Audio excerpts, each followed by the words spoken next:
So the Paluxy River is pretty much gone dry, this drought.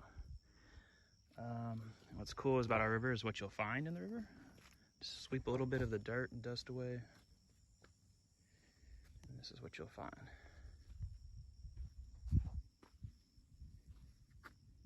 Dinosaur tracks. You see the claw marks. Pretty good size. Theropod. Over the summer of 2022, it's been a pretty bad drought. And so the river, the Paluxy River that runs through the center of the park, has dried up and left us high and dry, which is not a great thing. But the good thing about it is that it exposes dinosaur tracks that either haven't been seen before or tracks that have not been seen in years or sometimes decades.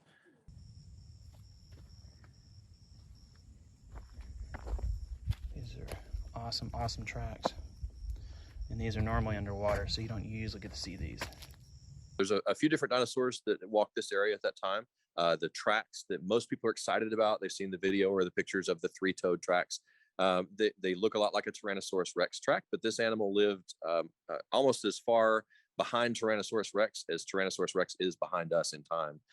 So it's an animal, it's a dinosaur called Acrocanthosaurus from 113 million years ago.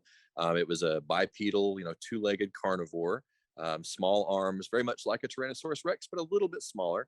But it was still a pretty large creature. They were about 7 tons or so when they were big. So it's not a small critter for sure. And they walked through the limey, muddy seashore on the edge of the Cretaceous ocean that ran through what's now the United States.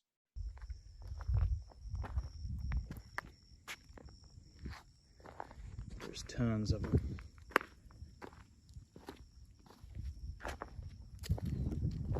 So the tracks that we're able to see are the ones that are in the most danger of being eroded away.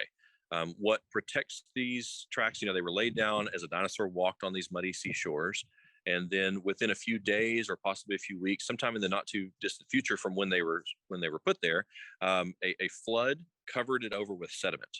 And that sediment is what protected it. And then over time, those layers of sediment turned into limestone and other stones there. And for over 100 million years, those were protected and preserved by those layers of sediment and rock. And then the river carves down through those layers and exposes the tracks. So it's kind of a double-edged sword, because without the river, we wouldn't be able to see them. We wouldn't know they were there. But once they're exposed, that's when they start to degrade. Just like any other rock, they're going to break down over time thanks to weathering and erosion. And so it can be very gradual and slow if the river's not moving much, and you won't see much change from year to year. Or you can have an entire trackway wash away in a single flood if the river's moving fast enough.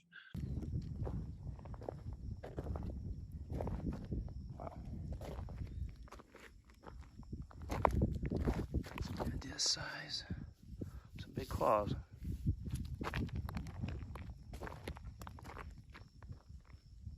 It is just a magical thing. I'm fairly new to Dinosaur Valley from another park in our state, and there were no dinosaur tracks where I came from, and so it just ignites that wonder and that awe that you felt as a little kid. You go to the museum and you see the skeleton towering over the top of you of some amazing dinosaur, and it's that same kind of feeling, but it's deeper than that because it's not a museum exhibit.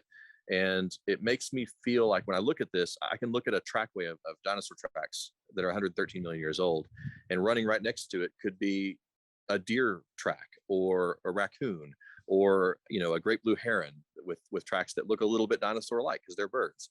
And I can see that living animal that was here earlier in the day right next to the tracks of this animal that's been gone for over 100 million years.